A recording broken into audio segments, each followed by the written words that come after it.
Hello बच्चों, कैसे हो आप सब। आशा करते हैं आप सब बहुत अच्छे होंगे और उम्मीद कर रहे हैं अपनी पढ़ाई बहुत अच्छे से कर रहे होंगे।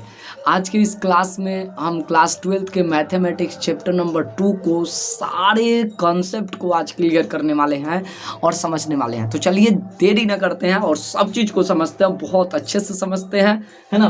देखिए चैप्टर नंबर 2 के बारे में हम पहले भी, इससे पहले 2 वीडियो आपको हम अपलोड कर चुके हैं जिसका नाम है इनवर्स ट्रिग्नोमेट्रिक फंक्शन। इसमें देखिए हम पहले भी इस पे डिस्कस कर चुके हैं कि जो इनवर्स ट्रिग्नोमेट्रिक फंक्शन जो होता है हमारा, वो होता है साइन इनवर्स एक्स, वो होता है मेरा कॉस इनवर्स एक्स, इसके बाद होता है टेन इनवर्स एक्स, इसके बाद होता है मेरा कॉट इनवर्स एक्स, इसके बाद होता है सेक इनवर्स एक्स, और इसके बाद जो होता है वो हो जाता है कोसेक इनवर्स एक्स। तो याद रखना है कि ये 6 ट्रिग्नोमेट्रिक फंक्शन होते हैं, लेकिन ये आए कहाँ से हैं, सबसे बड़ी समस्या ये है कि ये बने कैसे। आ जाओ सीखते हैं इसको। बच्चों आपने 10th क्लास में ये बात पढ़ा होगा कि ट्रिग्नोमेट्रिक रेशियो या ट्रिग्नोमेट्रिक फंक्शन, आप इस तरह से जो है ट्रिग्नोमेट्रिक फंक्शन को जो है 10 क्लास में रीड करके आए हो। आप ईमानदारी से बताना बच्चे, क्या आपने साइन थीटा पढ़ा था? क्या आपने कॉस थीटा पढ़ा था? क्या आपने टैन थीटा पढ़ा था? क्या आपने कॉट थीटा पढ़ा था? क्या आपने सेक थीटा पढ़ा था? क्या आपने कोसेक थीटा पढ़ा था? हाँ कि ना, जल्दी बताइए। 1 2 3 4 5 6 आपके ट्रिग्नोमेट्रिक फंक्शन हो जाते हैं जिसे आपने पढ़ा है, भली बात ही पढ़ा है। लेकिन बच्चे हमारे पास समस्या ये हो जाती है कि कैसे हम ट्रिग्नोमेट्रिक फंक्शन से इनवर्स ट्रिग्नोमेट्रिक फंक्शन बनाते हैं, हाउ पॉसिबल, है ना। देखिए जैसे मैं आपसे बताता हूं कि जैसे आपने ट्रिग्नोमेट्रिक फंक्शन देखा, ट्रिग्नोमेट्रिक फंक्शन साइन थीटा देखा। अब ये साइन थीटा कैसे इन्वर्स बना, देखो हम करते क्या है कि इसको लेट कर लेते हैं। लेट मतलब माना कि हम मान लेते हैं कि जो साइन थीटा है जो हमारा ना एक्स के बराबर हमने मान लिया साइन थीटा बराबर let sine theta is equal to x, यानी theta is equal to x upon sine को हमने इधर भेजा तो यहाँ पे आ गया इनवर्स, यानी कि इस तरह से हमारा ये इनवर्स ट्रिग्नोमेट्रिक फंक्शन बनता। ऐसे ही आप cos थीटा को भी क्या कर सकते हो, cos थीटा को x के बराबर करोगे और थीटा इज इक्वल टू होगा x अपॉन कॉस, यानी कि ये हमारा हो जाएगा cos इनवर्स x। ऐसे ही tan, ऐसे ही cot, तो ये होता है इनवर्स ट्रिग्नोमेट्रिक फंक्शन। अब इनवर्स ट्रिग्नोमेट्रिक फंक्शन को स्ट्रॉन्ग करने के लिए कुछ बेसिक नीड्स है, कुछ बेसिक चीजें हैं जिसे आपको जाननी होगी। जैसे सबसे पहले आप अब लिखते चलो, पेन कॉपी निकालो और लिखते चलो। सबसे पहले ट्रिग्नोमेट्रिक रेशियो हमें जो है पढ़ना होगा। Trigonometric ratio.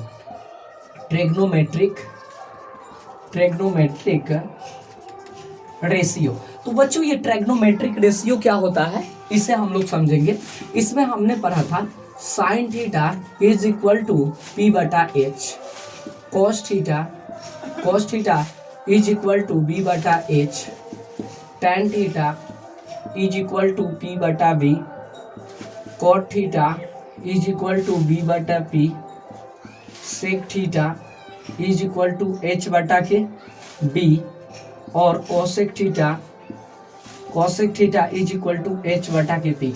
ये ट्रिग्नोमेट्रिक रेशियो है। आप पढ़े होंगे कि एक जो है राइट एंगल ट्रायंगल होता है, और इस राइट एंगल ट्रायंगल में एक जो है एक एंगल 90 के इक्वल होता है, और 90 के जस्ट जो सामने वाला एंगल होता है उसको हम हाइपोटेनस बोलते हैं। उसके बाद ये परपेंडिकुलर और ये हमारा बेस होता है। तो इसी से जो है हमारा ये ट्रिग्नोमेट्रिक रेशियो तैयार हुआ है, जिसे आप 10वीं क्लास में पढ़ कर आए हो। तो इसका बेस्ट यूज जो है हमारा इस चैप्टर में भी है। तो सबसे पहली बात कि इनवर्स ट्रिग्नोमेट्रिक फंक्शन को स्ट्रॉन्ग करने के लिए आपको ये कंसेप्ट ट्रिग्नोमेट्रिक रेशियो थोड़ा सा याद रखना है। इसके साथ ही साथ अब बच्चे हम लोग चलेंगे, अब हम लोग बढ़ेंगे आगे बढ़ेंगे धीरे धीरे, और ट्रिग्नोमेट्रिक रेशियो हम अब जानेंगे। Trigonometric ratio of standard angle हम लोग पढ़ने वाले हैं। Trigonometric ratio of standard angle, इसमें हम लोग को एक थीटा मानना होगा, एक हमें 0 डिग्री मानना होगा, एक 30 डिग्री मानना होगा, 45 डिग्री मानना होगा, 60 डिग्री मानना होगा, है ना, और 60 डिग्री के बाद जस्ट 90 डिग्री मानना होगा, 90 डिग्री मानना होगा, ठीक है। और इन सभी टेबल को जो है हम लोगों को जो है कंप्लीट कर लेना है। जैसे कि हमने यहाँ पर लिखा साइन, हमने यहाँ पर लिखा कॉस, हमने यहाँ पर लिखा टैन, हमने यहाँ पर लिखा आपका कॉट, हमने यहाँ पर लिखा आपका शेक, और एक और होता है कौशिक। हम कौशिक को भी लिख लेते हैं, कौशिक, ठीक है। बहुत बढ़िया से शानदार एक टेबल बना लो, चलो रेडी करो, एक टेबल बना लो और इसको जो है बहुत अच्छे से जो है याद कर लो। एक कुछ बेसिक सी चीजें हैं जिसे आपको जानना है। इसका वैल्यू 1, इसका वैल्यू 1 होता है, और ये जो होता है हमारा 0, फिर ये हमारा जो होता है नॉन डिफाइन होता है, यानी कि इसकी वैल्यू इन्फिनिटी यानी कि नॉन डिफाइन, अपरिभाषित, और ये भी हमारा जो है नॉन डिफाइन होता है। 30 में आते हैं तो 1/2√3/2, ठीक है, ये हो जाता है हमारा। और उसके बाद 1/√3, उसके बाद जो है बच्चा लोग कहीं जो है मिस्टेक कुछ नहीं ना हम कर दिए, अच्छा देखना, तो हम मिस्टेक कर दिया है कुछ, जैसे कि मान लिखते समय जो कौशिक होता है नॉन डिफाइन, वेरी गुड। जो शेक होता है 1 कट होता है, वो जो कट होता है non define, Kaushik non define, very good, है ना। चलो अब यहाँ जो साइन है ये 30 है, 30 का मान देखें कि 1/2, तो ये हो जाएगा हमारा 2/1, ठीक है। जो कॉस है ये हो जाएगा हमारा 2/√3। जो आपका, अब देखना, नहीं गड़बड़ हो गया जी, गड़बड़ हो गया, 1 मिनट रुक जा। जो कॉट है, ठीक है, √3, कॉट √3, ठीक है, सेक 2/√3, और कौशिक केवल 2, क्लियर। ऐसे आपका आएगा 40 में तो 1/√2, 1/√2, नो कट है 1, उसके बाद √2, क्लियर। ऐसे आपको याद रखना है। साइड में √3/2, ये आपका 1/2, ये आपका √3, ये आपका 1/√3, और ये आपको याद रखना है 1/2, और ये आपको याद रखना है 2/√3, ठीक है। इस तरह से आपको ये मान याद रखना है। इसके बाद 1 0 कर लेना है इसको। उसके बाद हमारा जो है ये नॉन डिफाइन होता है, 10 के एंगल को लेकर के जो होता है ना, ये हमारा जो होता है नॉन डिफाइन होता है। और उसके बाद कॉट के एंगल पे जो होता है बिल्कुल क्या हो जाता है, 0 हो जाता है, दे दनादन 0 हो जाता है। उसके बाद सेक में होता है नॉन डिफाइन, और कौशिक में हो जाता है 1। तो इस तरीके से आपको याद रखनी है इन सारे कंसेप्टों को, क्योंकि इसका जो है स्टैंडर्ड एंगल ये जो है इसका यूज होगा। तो एक टेबल बना करके इसको याद कर लेना है, ठीक है।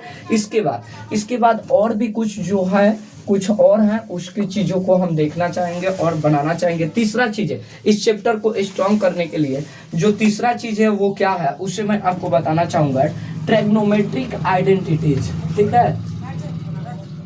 Trigonometric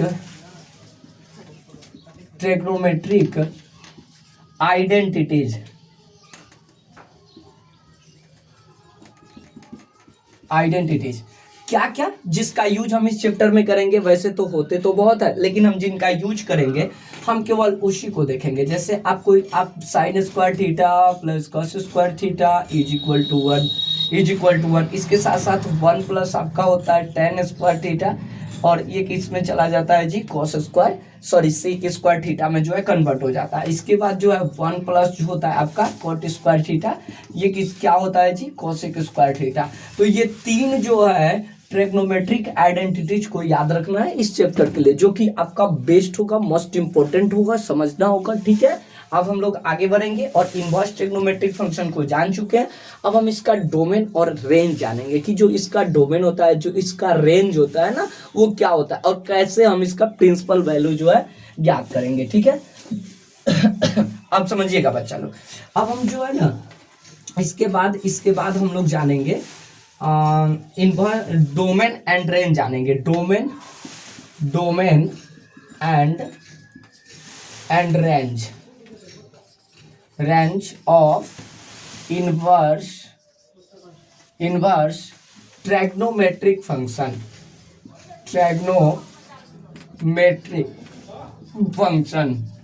domain and range of inverse trigonometric function, हम इसको अब समझने वाले हैं। यानी कि हमारा जो होता है यहाँ पे फंक्शन हो जाएगा, जो इनवर्स ट्रिग्नोमेट्रिक फंक्शन है यहाँ पे इसका डोमेन हो जाएगा, और इसके बाद जो है हमारा यहाँ पे जो है हमारा रेंज हो जाएगा। ठीक है, रेंज हो जाएगा और डोमेन हो जाएगा। तो मैं सबसे पहले फंक्शन लिख लेता हूँ साइन इनवर्स एक्स, मैं फिर से लिख लेता हूँ कॉस इनवर्स एक्स, मैं फिर से लिख लेता हूँ टेन इनवर्स एक्स, इसके बाद मैं लिख लेता हूँ कॉट इनवर्स एक्स, इसके बाद सेक इनवर्स एक्स, और इसके बाद जो है कॉसेक इनवर्स एक्स। थोड़ा सा देख ले कि दिखाई दे रहा है कि नहीं। हाँ, वेरी गुड, आपको बहुत अच्छे से दिख पा रहा है। थोड़ा लाइट का इशू होगा तो उससे कोई दिक्कत नहीं। अब चले इसके डोमेन की अगर हम बात करें तो जो साइन इनवर्स एक्स है ना, इसका जो डोमेन होता है 1 से 1 आप याद रखोगे।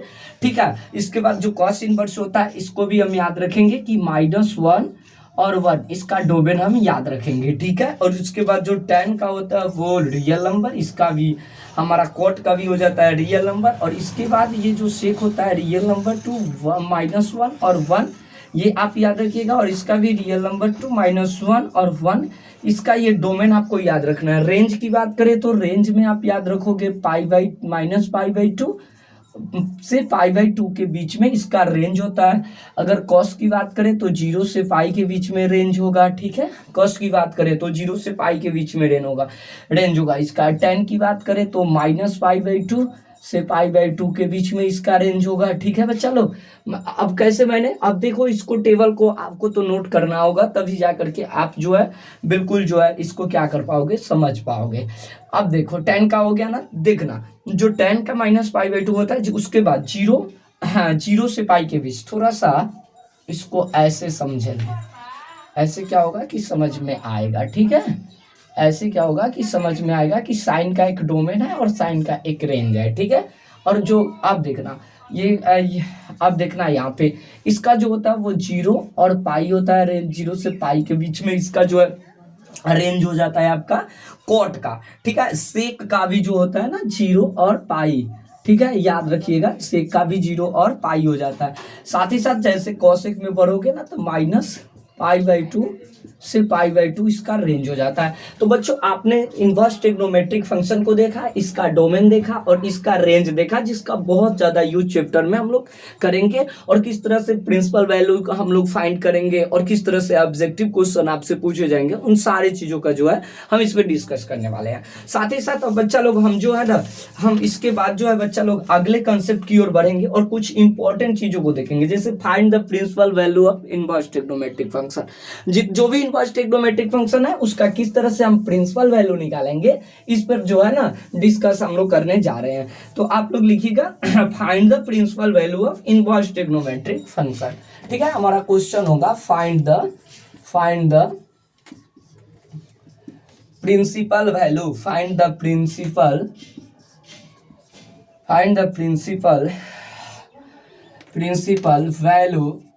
वैल्यू ऑफ साइन इनवर्स 1/2, इसका प्रिंसिपल वैल्यू हमें फाइंड करनी है। ठीक है, तो इसको हम कैसे फाइंड करेंगे, यहाँ पे जो फंक्शन दे रखा है साइन इनवर्स 1/2, मैंने अभी आपको एक टेबल याद कराया कि साइन इनवर्स जो टेबल में होता है 1/2 30 का मान होता है। ठीक है, तो हम इसको लिख दिए साइन 30, उसके बाद जो हो गया हमारा साइन, और ये जो 30 है ना 30 को हम लोग करेंगे π/180, और इसको डिलीट करेंगे तो 6 हो जाएगा, तो π/6 हो जाएगा। यानी कि एक और सूत्र आप लोग पढ़े थे कि साइन इनवर्स अगर साइन x होता है तो हमारा क्या हो जाता है, x हो जाता है। तो इस तरह से हमारा जो है इसका प्रिंसिपल वैल्यू क्या हो गया, प्रिंसिपल वैल्यू क्या हो गया इसका π/6 हो गया। लेकिन आपको बच्चा यहाँ पे जो इसका रेंज है आपको लिख देना होगा कि the range of sine inverse x, the range of sine inverse x is equal to -π/2 और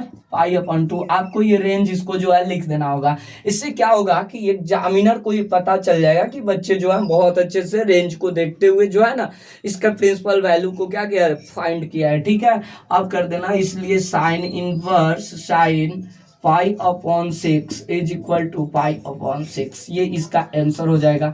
तो बच्चे हम जो भी प्रिंसिपल वैल्यू निकालेंगे बिल्कुल ऐसे ही निकालेंगे, बहुत अच्छे बच्चे की तरह निकालेंगे। आई होप आपको ये समझ में आ रहा है। ठीक है, आगे देखिएगा नेक्स्ट क्वेश्चन की ओर अगर हम लोग बढ़े, एक और क्वेश्चन इस पे हम लोग देखेंगे कि किस तरह से हम इसका जो है प्रिंसिपल वैल्यू फाइंड करते हैं। सेकेंड क्वेश्चन है आपका find the principal value of of cos inverse -1/2। सबसे बड़ी बात ये हो जाती है ना बच्चे कि जो यहाँ पे हमारा दिया है कॉस इनवर्स -1/2, मैंने इसको यहाँ पे लिख दिया कॉस इनवर्स -1/2, लेकिन हम एक सूत्र देखिए जो हमारा कॉस होता है ना, जो हमारा कॉस इनवर्स अगर ये माइनस में होता है ना तब पाई माइनस हमारा होता है कॉस इनवर्स एक्स, यानी कि pi minus cos inverse x होगा। तो हम इसको पहले यूज करेंगे, यानी कि कॉस इनवर्स -1/2। जैसे देखो अगर यहाँ माइनस लगा रहेगा सिर्फ कॉस में, हम अभी इसका आइडेंटिटीज देखेंगे कुछ, जिससे हमको ये बिल्कुल मतलब मालूम हो जाएगा ना कि हम कहाँ पे माइनस को रखेंगे, कहाँ पे प्लस को रखेंगे, किस तरह से। तो आपको याद रखना है कि जो कॉस सेक और कॉट होंगे, जैसे कि कॉस हो गए और सेक हो गए माइनस में, और साथ ही साथ आपके कॉट हो गए माइनस में। तो इन सारे चीजों के लिए, एक मिनट, सॉरी बेटा गलत हो गया, एक मिनट। तो यहाँ पे आपको ये याद रखना है कॉस इनवर्स अगर -6 होगा तो pi minus cos inverse x होगा, और सेक इनवर्स -x होगा तो पाई माइनस आपका क्या होगा, सेक इनवर्स x होगा। साथ ही साथ आपका कॉट इनवर्स -x होगा, तो इसको क्या करेंगे, पाई माइनस करेंगे कॉट इनवर्स x। तो आपको ये तीन चीजें याद रखनी है। तीन चीजों में अगर आपका जो भी सवाल को फाइंड करना है, तो ये नहीं कि हम जल्दी जल्दी कर दे, नहीं भाई, पहले देखो कि कॉस है, कॉस के एंगल की जगह पे क्या दिया, माइनस है, या इसका मतलब ये होगा कि pi minus cos inverse x। तो मैं लिखूंगा यहाँ पे पाई माइनस कॉस इनवर्स 1/2। अब ये जो माइनस है ये प्लस हो चुका है, ठीक है, हम इसका काम कर दे, यानी कि पाई माइनस हमारा हो गया कॉस इनवर्स, ये जो 1/2 होता है किसका वैल्यू होता है, पाई/6 का वैल्यू होता है। ये बात आप याद रखना। 6 करने का मतलब क्या, 60 डिग्री। 60 डिग्री में अगर आप, सॉरी 60 डिग्री नहीं ना जी, कॉस ना है, हाँ 60 डिग्री होगा, 60 डिग्री होगा। तो 60 डिग्री को हम पाई/180 करेंगे तो ये कट जाएगा, तो 3 पाई/3 हो जाएगा। तो हम यहाँ पे लिखेंगे पाई/3, ठीक है, यानी कि हमारा हो गया pi minus cos inverse cos x. यहाँ पे एक फॉर्मूला होता है कॉस इनवर्स कॉस एक्स, ये हमारा पाई/3 हो जाएगा। एलसीएम हो गया 3, यानी कि 3 pi minus pi is equal to 2 पाई/3। तो इस तरह से हमने इसका प्रिंसिपल वैल्यू कैसे फाउंड आउट किया। और यहाँ पे आपको हमको लिखना भी है। एक और बात चीज़ें है कि जो इसका जो रेंज है उस रेंज का भी ध्यान रखना है कि 0 से पाई के बीच में भाई हमारा रेंज जो है होना चाहिए। तो इस तरह से हम प्रिंसिपल वैल्यू फाइंड आउट करते हैं। आई होप कि आपको ये कंसेप्ट समझ में आया है। इसके बाद हम लोग आगे बढ़ेंगे। और अगर आपने ये सूत्र देखा ना, आपने ये सूत्र देखा कि cos inverse -x pi minus cos inverse x, sec inverse -x pi minus sec inverse x, cot inverse -x pi minus cot inverse x। लेकिन आप बात याद रखना कि जो साइन इनवर्स -x होगा ना, ये होगा माइनस साइन इनवर्स x, ठीक है। इसके बाद जो tan इनवर्स जो -x होगा ना, ये होगा माइनस के आपका tan इनवर्स x। एक क्या बचा, कुछ और बच रहा है ना कि 5 ही हो गए। ये हो गया साइन, ये हो गया कॉस, ये हो गया सेक, ये हो गया कॉट, और कॉसेक एक बच गया ना। तो हम यहाँ पे लिखेंगे cosec inverse -x is equal to minus cosec inverse x। Clear हो गई बात। तो ये आपको कुछ फॉर्मूले हैं जिसको यूज करना होगा, बहुत सावधानी पूर्वक आप यूज करोगे, जैसे बताया गया उस तरह से आप यूज कर सकते हो। चलिए, इसके बाद कुछ हम कंप्लीमेंट्री प्रॉपर्टीज के बारे में जानेंगे कि कंप्लीमेंट्री प्रॉपर्टीज जो है इसका क्या होता है, हम थोड़ा सा इसको देखेंगे और किस तरह से उस पे सवाल जो है एग्जाम में पूछा जाता है उसको भी हम लोग समझने वाले हैं। तो बच्चा लोग अब हम लोग पढ़ने वाले हैं complementary identities, complementary property, sorry भाई गलत हो गया, प्रॉपर्टीज।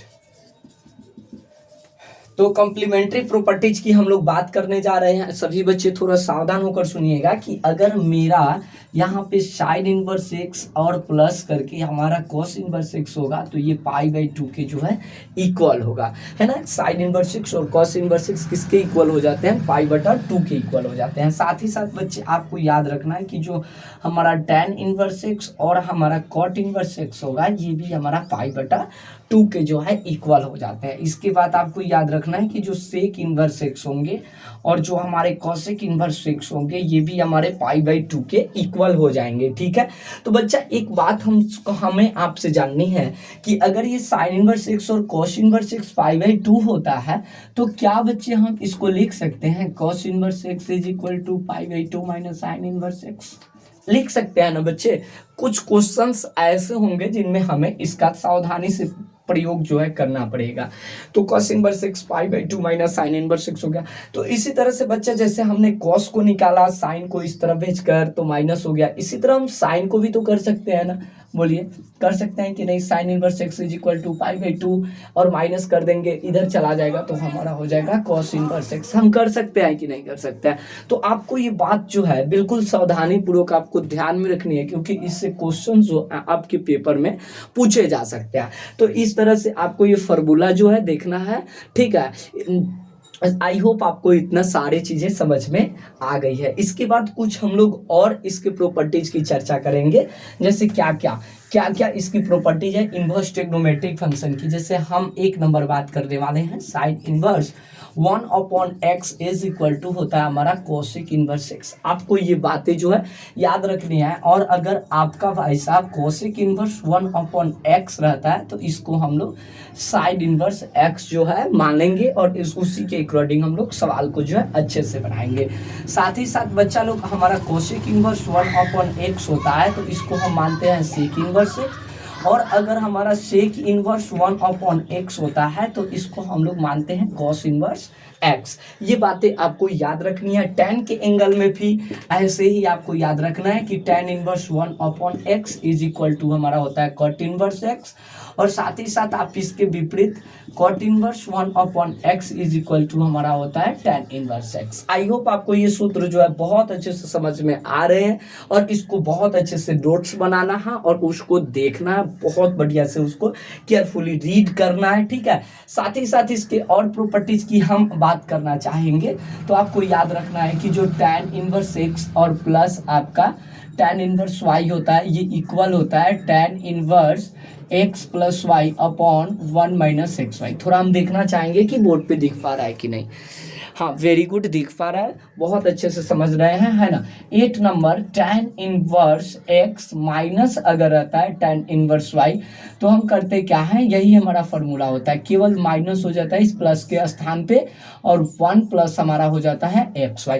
तो इस तरह से आप tan इनवर्स x और प्लस tan इनवर्स y का जो है इस फॉर्मूले का जो है बहुत अच्छे से यूज जो है बिल्कुल कर सकते हो। और साथ ही साथ tan inverse x minus tan inverse y यह हमारा बराबर हो जाता है tan inverse x minus y upon 1 plus x y. I hope आपको इतनी सारी चीजें बहुत अच्छे बच्चे की तरह समझ में जो है आ रही है। इसके साथ ही साथ हम कुछ और सूत्र है जिसका हम यूज करेंगे इस चैप्टर में, वो है हमारा sine 3 theta is equal to 3 sine theta minus 4 sine cube theta. तो आपको ये सूत्र याद रखनी है।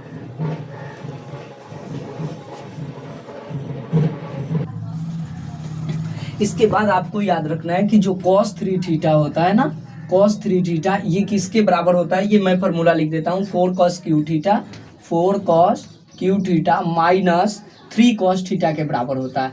इस फार्मूला का यूज होगा। इसके साथ ही साथ हमारा tan 3 theta is equal to ये बराबर होगा 3 tan theta minus tan 3 theta is equal to आप याद रखना 1 माइनस 3 tan स्क्वायर थीटा। तो आपने देखा कि जितने भी फॉर्मूले हैं इस वीडियो में हमने उन सारे चीज़ों को लिख दिया, ठीक है। और देखिए अभी और कुछ फार्मूले हैं जिसको मैं अगले क्लास में डिस्कस करूंगा क्वेश्चंस के साथ, और क्वेश्चंस हम लोग बहुत अच्छे से बनाएंगे, सभी क्वेश्चन को हम लोग बहुत अच्छे से देखेंगे। इस चैप्टर में सबसे डिफिकल्ट होगा सिंपलेस्ट फॉर्म, तो हम अगले क्लास में जो है simplest form of inverse trigonometric function को देखने वाले हैं अगले क्लास में।